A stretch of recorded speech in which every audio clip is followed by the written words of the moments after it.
following U.S. President Donald Trump's global reciprocal tariffs on most important goods, with South Africa facing a 31% duty increase, the country is now compelled, of course, to look at other markets to navigate these challenges and, of course, in anticipation of these measures taking effect from tomorrow. The question we're asking is, could the African Continental Free Trade Area provide new opportunities for growth and ensure the well-being of citizens? Let's unpack this with our guest. The acting head of the Economic Diplomacy Program at the South African Institute of International Affairs is Dr. Joseph Matola. Also joining us is the chair of the African United Borders Bus Trucks Association in Mukhwathi, Phumudzo. To both our guests, it's lovely to see you. Thanks very much indeed for making time to speak to us. Prof, I wonder if I can begin with you in just helping to lay the context, so to speak, around what the African Continental Free Trade Area is about. It's meant to unlock opportunities on the continent. It was launched a couple of years ago. Several countries have ratified to it. But the question is, what are the actual objectives in this mechanism? Thanks for having me. I take that's a question for me. Sure, please go ahead. All right, thanks very much.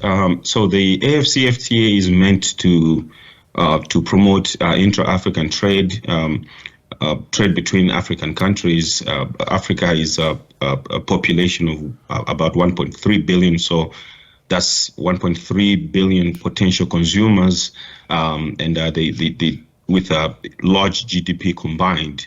So the intra-African trade is meant to take advantage of all this and promote the growth of trade between countries in Africa. Currently, African countries, the total of the trade that they do with each other is only about 20%.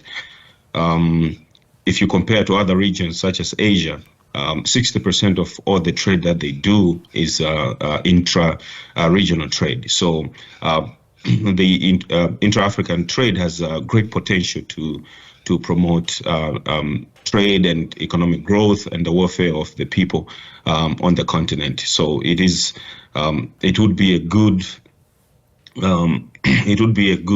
initiative at this point in time, given what's happening in the rest of the world. But whether it's something that we can count on at this point in time, given how slow it's been in terms of implementation, that's another question.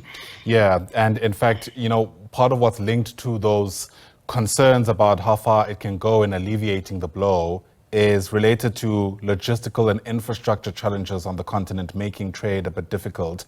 I wonder if you can speak to us a bit more about that, Doc. I mean, what's the nature of these challenges and how long do you reckon it'll take to get around to fixing them ultimately?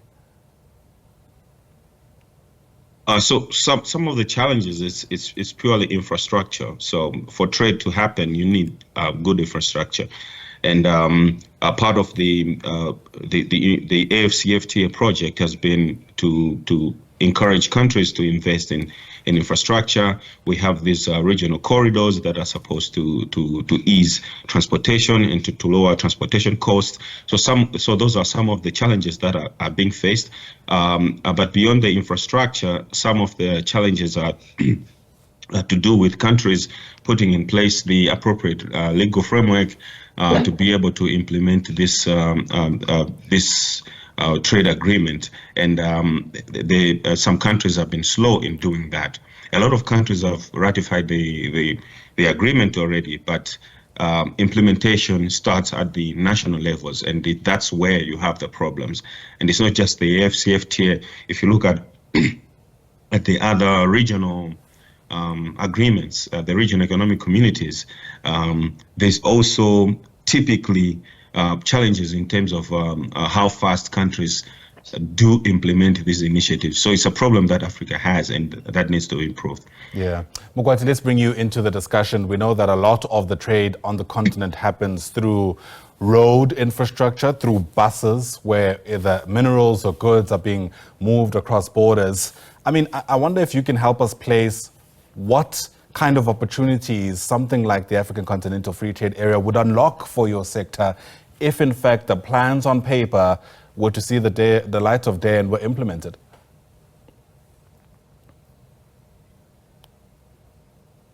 Are you able to hear us, Mukhwathi?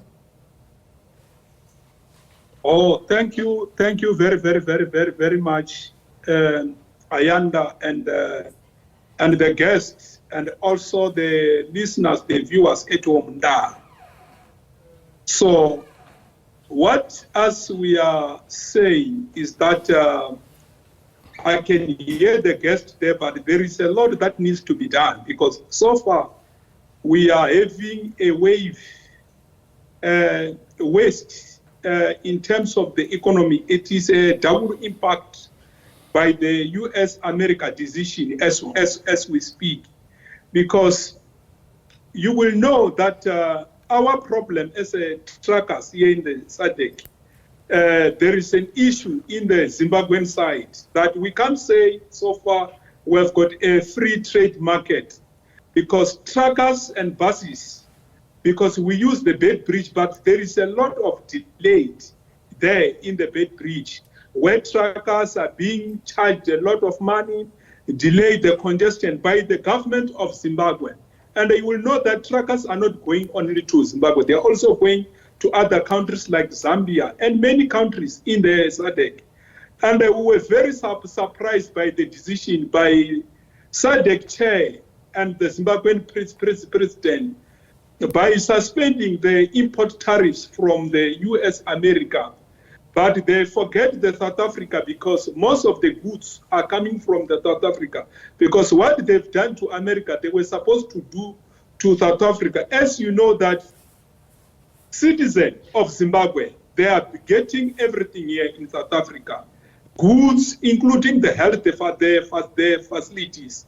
And also, once they get accident on the road with our truckers, they claim even rough. But as a chair of the SADC, President Mnangagwa, he took the decision alone to make that remarks alone, instead of collective with other leaders here in the SADC, so that when they talk with a one voice.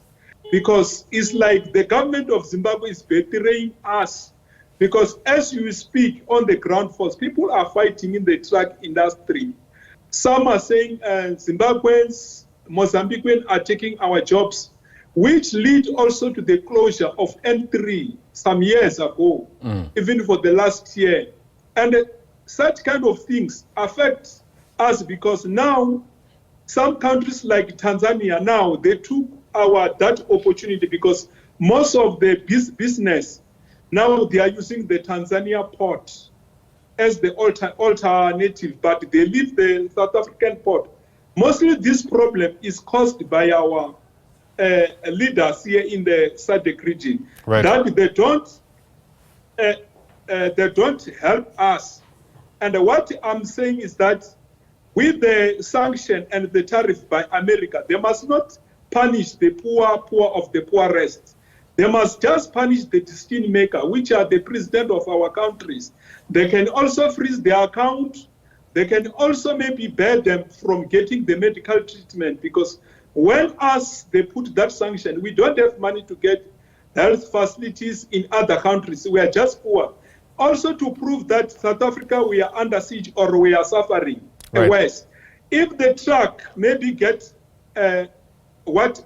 extent, you will find that the parents, they loot everything. They can loot even pallets, oranges. Sure. You can see how that situation it is.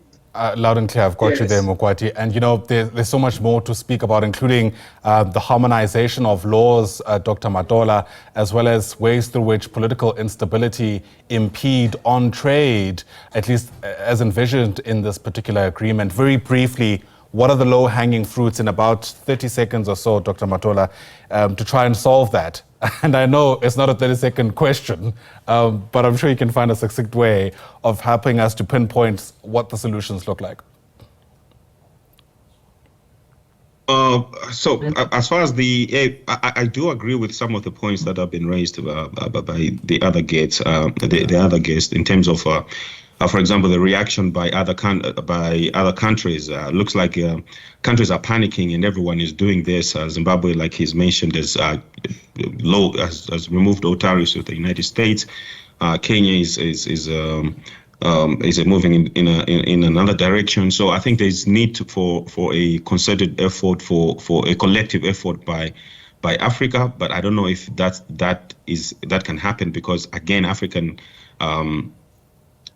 governments tend to be slow in terms of reaching a consensus and implementing things. But negotiation with the United States is one way to go, although I don't know how if much can be achieved from that, because nobody knows what really the Trump administration is looking for.